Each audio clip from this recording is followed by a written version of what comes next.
I was a man known for being faithful to God, always keeping myself away from sin until the day I received the greatest mission of my life through God, to build a huge ark with a purpose that many would question.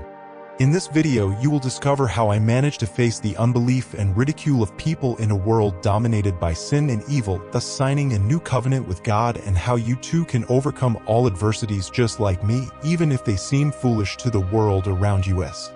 My name is Noah and this is my story. In my time, God saw that humanity was heading in a very wrong direction, with everyone just thinking about doing evil all the time. There's no peace, no kindness, just sin, violence, and corruption everywhere. Just imagine, it's like a world where everyone is only concerned about themselves, chasing their own desires without even thinking about others. Things like honesty and kindness are in decline. What really happens is deception and manipulation to achieve what one wants. It's a mindset of every man for himself, where selfishness is high and solidarity is gone. In this scenario, families are no longer that foundation of love and support. They've almost become battlegrounds full of betrayal and deceit. Neighbors don't help each other, they just want to take advantage of each other. And governments? Well, instead of being just, they're just oppressing the weaker even more. And it was in this context that God became sad. He saw that humanity was losing itself spiritually and morally. After all, we were like the jewel of creation, and now look where we've come.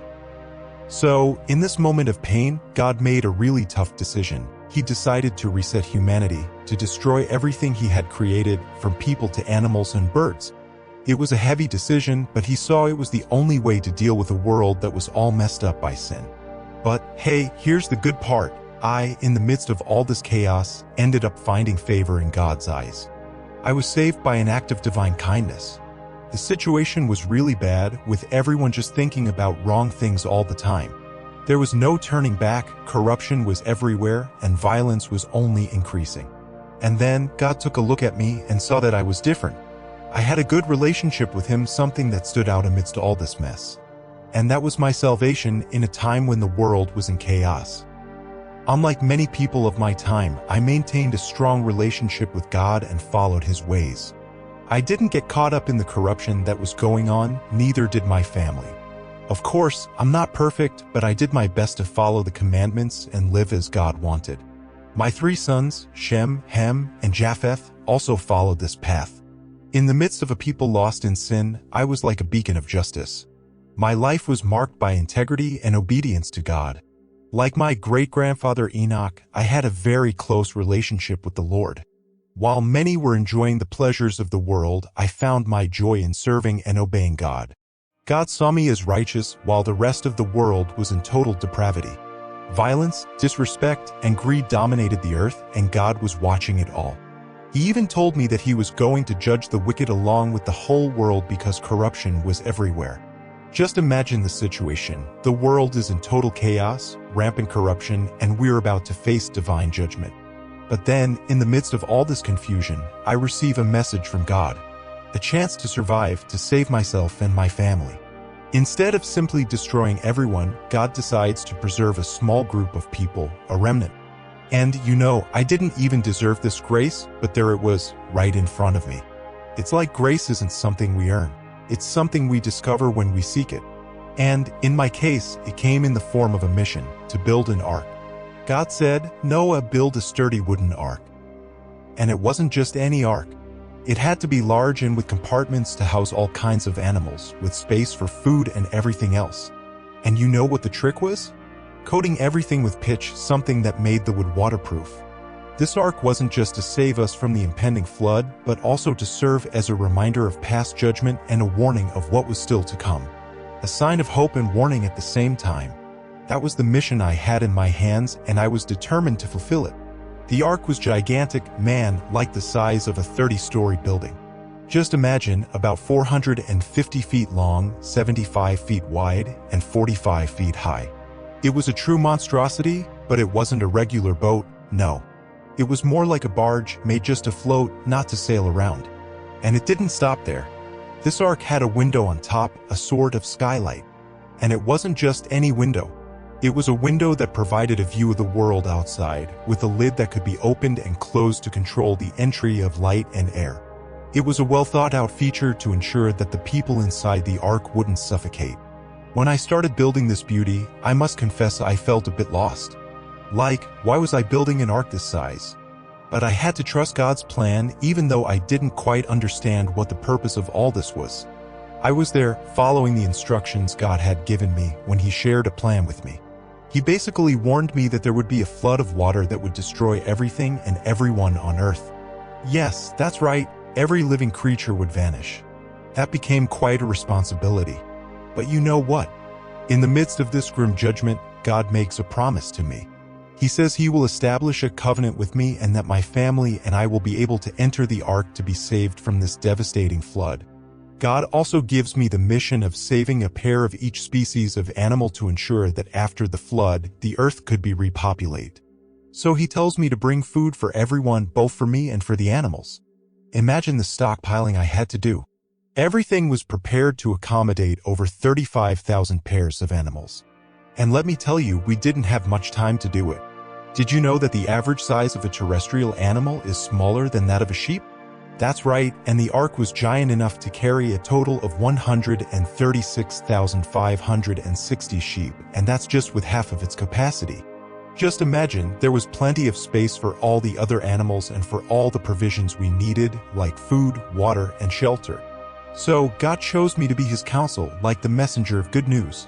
He told me about His plan to end this sinful world using a flood. And you know what? I followed all of God's instructions without hesitating for a second. I faced many challenges along the way which made the process long and difficult, but I didn't give up. I had my family with me, my grandfather Methuselah and my father Lamech, and we worked hard. God said to bring 7 pairs of each clean animal and 1 pair of each unclean animal, along with 7 pairs of birds. All of this to ensure that life could continue after the flood. So, when God gave me this incredible mission, I simply obeyed. It was a massive task, with many materials and years of dedication, but I didn't give up. It took a good 120 years for me and my family to finish that ark. During all that time, I had the chance to interact with the people around me, explaining why I was building that huge ship. Every hammer strike, every nail in the wood was a reminder for people to wake up and return to the right path. But despite the warnings and my attempts to open their eyes, many people preferred to ignore it. They were there, minding their own business, enjoying life as if nothing was going to happen. Parties, weddings, pleasures, without even thinking about the impending judgment. But then, the day arrived. I entered the ark and the heavens opened with a true flood. After 600 years of life, I dedicated a good part of it to preaching justice to everyone. I believed that my words could change the course of things, but it seems that many people preferred to ignore the warning, even with 120 years of alert. I put my heart into it, but in the end, it seems like I was ignored. As time passed, people became increasingly clever. We reached a point where we were able to create incredible things, like entire cities and musical instruments. It was a golden age of innovation, man. But building the ark, man, was quite a challenge. Just imagine decades of hard work, high expenses, and a seemingly endless patience. While I was building, many people made fun of me, thought I was crazy. But I stayed firm in my faith, knowing it was my mission and I wouldn't give up. It was a risky thing, a lot of uncertainty in the air. But even with all the obstacles, I kept going, trusting that God would help me when I needed it. Just imagine the happiness when I finally finished the ark. But in the meantime, I lost my father. He wasn't here to see it all. And after a while, even the prophet Enoch departed. He wasn't going on the journey with me. God called him for another mission. Then came the day that would end with all those people. Everyone I had known since childhood would face their destiny. So, God commanded me, enter the ark, you and your whole family, only you are faithful and doing what is right. It felt like God was inside the ark, waiting for us to enter. It was meant to be our safe place while the rest of the world drowned. It was a crazy feeling being inside the ark, surrounded by animals and with God. I only had my family with me. I lost everyone I had known since childhood. But I did what I could. I warned everyone for years, but in the end, only us remained. At that moment, the air was filled with the sounds of all the animals we had managed to gather. After years and years of hard work, we had finally gathered an extraordinary number of animals. God sent a migratory scheme for the animals, and it was insane, like the largest gathering of animals that had ever happened. Only divine power could do that. 2 by 2, they entered the ark. God always finds a way to get the animals in line. But it was a bittersweet moment. My father wasn't here to see this. He had passed away just 5 years before. Maybe God waited for him, Enoch, and Lamech to go to the other side before doing this. God even said that I was in that situation because I was righteous. Before the flood, I was active, obeying everything God commanded, preparing the ground for what was going to happen. But people looked at me funny, made jokes, thinking I was crazy. Like, look at Noah, the crazy guy building the ark. Everyone thought there wouldn't be a flood, that it was just my madness. Then, God closed the door. That same door that the people outside laughed at me for was the same one that locked us inside. And the same waters that destroyed everything outside were the ones that lifted the ark. I was 600 years old when the flood began. The rain came down hard, a total flood. When all that started, me, my sons, my wife, and my sons' wives, we got into the ark to escape from the rain that was coming. The animals, both the clean and the unclean, the birds, and even those that crawl on the ground, they all came into the ark just fine, everything in order, as God had commanded, 2 by 2, male and female. After about 7 days, God released the heavy rain, and it was just water everywhere. Imagine, we were inside the ark, waiting for over 100 years for this, waiting for one more week, just in faith. Then, after all that waiting, the floodgates of heaven opened, the fountains of the deep broke open, and the rain poured down heavily for 40 days and 40 nights. The waters rose, and the ark floated just fine, high above the earth. The waters became so powerful that they covered even the mountains. All living things on earth, birds, animals, everything, died. It was a difficult situation. Everything was covered. After the flood passed, only us in the ark remained. Everyone else was gone. God wiped out everyone, man, animal, even the birds. It was total destruction. Only me and the people with me on the ark survived. Everyone else was gone. Just think, it was a global flood, so much water you couldn't even see the mountains anymore. Everything was covered. And even though people doubted and didn't believe, God kept the whole situation under control, faithful to the promise he had made. He sent the flood for 120 days, and the ark was our safe haven. Then, after all that time, God remembered our situation. He calmed the waters, commanded the wind, and the waters became calm. It was as if he had thought of us. After all that, the ark ended up landing there on Mount Ararat, a giant mountain. Just imagine, this mountain is like the true cradle of humanity. With about 3,300 meters above sea level, this mountain is gigantic, like the size of about 40 cities put together. Ararat is like our own Garden of Eden, a place that just looking at it leaves you amazed. In the midst of the flood and storm, we saw nature putting on a show with thunder and never-ending rain. It was a terrifying scene, threatening to submerge everything. But then, suddenly, the waters began to recede, slowly and miraculously, revealing the contours of the world that we hadn't seen anymore. And then, after 150 days of flood, the ark came to rest on the mountains of Ararat. Over time, the waters continued to recede until, finally, you could see the mountains in the distance, like a sign that life was returning to normal. Nature showing its strength but also giving a sign that things were going to get better. Finally, the rain stopped, but you could still feel the divine power behind it all. It was like total control of the universe, as if God were there, deciding when the rain would stop and when it would continue. Disembarking on Mount Ararat wasn't easy. We were up there, in a terrain full of mountains, and getting out of the ark was quite a mission. But if God chose that specific place, then it must have been the best possible location for the animals. They could go anywhere from there once the floodwaters receded.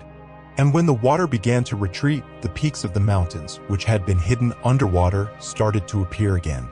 It was an impressive sight, the sheer force of the flood that swept the earth for 40 days. And I, in total anticipation, opened the window of the ark that I had built with so much effort. Then I sent out a raven to take a look at what was happening outside.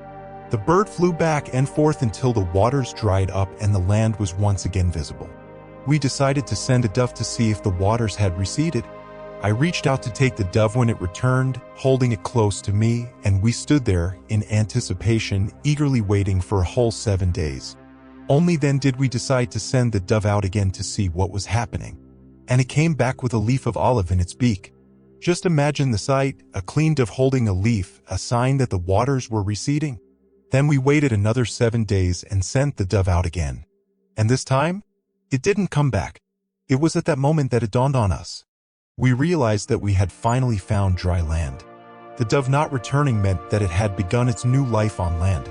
Both the raven and the dove were the first to start their new lives on that land. Soon after, the other animals also began to do the same. It was incredible. And you know what's even crazier? God hadn't told me the exact time to leave the ark, but I knew when the right moment was. Just imagine the anxiety I was feeling inside the ark, waiting for the waters to recede so we could leave.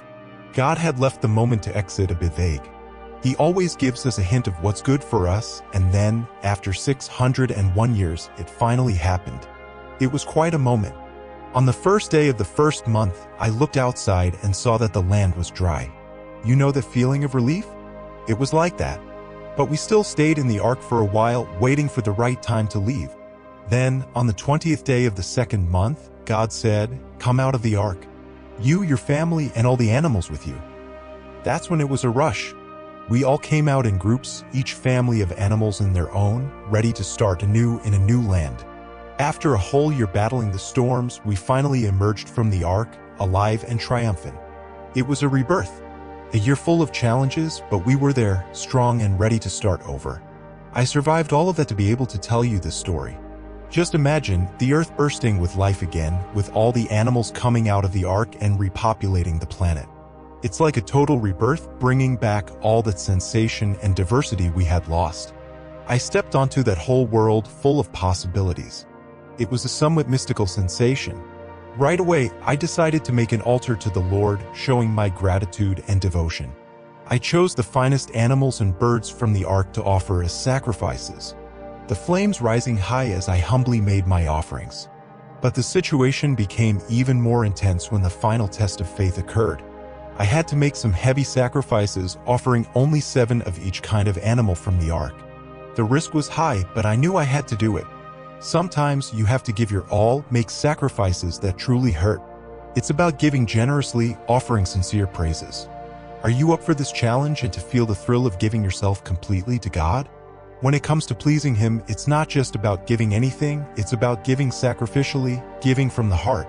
When the Lord smelled the pleasing aroma of the offerings, He said, "I will never again curse the ground because of humans, even though they are inclined to evil from their youth." And look, He swore never again to destroy everyone with a flood. God was so chill about it that He made a promise to me and everyone else. He decided to bless everyone, saying that the earth would be great, with people spreading out. He also put the fear in the animals, making them afraid of humans wherever they may be. He also allowed the eating of meat but gave that warning not to consume it with the blood. It wasn't the same world as before. With a new decree from God, there was a total fresh start, a new era of peace and blessings. When God told Adam to multiply and dominate the earth, the intention was pure freedom. He said, "Everything is there for you, plants, animals, be happy." Regarding plants, He gave Adam the tip. Look, everything that bears seed or fruit is fair game to eat. God made it clear that if animals were to be hunted for food, their blood had to be respected. Because blood is life, it's like the soul of the animal. It's as if taking away the very essence of existence. It's about respecting life. He commanded, "Every life has its value, and if someone takes blood without respect, they will have to deal with me. That's how it works." And look, He even gave that encouragement for people to multiply and spread throughout the earth. When a serious crime like homicide occurs, it's as if God is saying, whoever did this will be held accountable. The punishment? The most severe of all, the death penalty. That's right, God's order is clear, and even animals are included in it. He's not playing around when it comes to taking a life, no matter who it is. The command to multiply and fructify wasn't given lightly. The earth urgently needed repopulation, and who was in charge of this mission? Us, ensuring the continuation of our own species. God made a firm pact with everyone, and that included every kind of animal that came out of the ark. And the final touch to this conversation? A rainbow. God promised that every time rain appeared and a rainbow showed up in the sky, it was like a reminder of that covenant. He would look at the rainbow and remember every detail, and this would happen always as a constant sign of the partnership established between him and every living creature on Earth. Just imagine witnessing the first rainbow that appeared on our planet. It's truly spine-tingling, isn't it? And the most incredible thing is that God chose this marvel of nature as a sign of his faithfulness not only to me but to all generations that would come after. Every time we see a rainbow, it's like a reminder of my epic story. It serves to remind us that God never breaks his promises. He's always there, steadfast and strong by our side. I had the privilege of living in a time when people began to take God more seriously, invoking his name. My life was an example of that. I built the ark in faith, following the things that God showed me, even when no one else understood. I was a faithful man to God, always seeking to do what was right. Now it's time to bid farewell to this world. It's been a wild journey, full of ups and downs, but always with the presence of God by my side. And that's it. My name is Noah, and this was my story.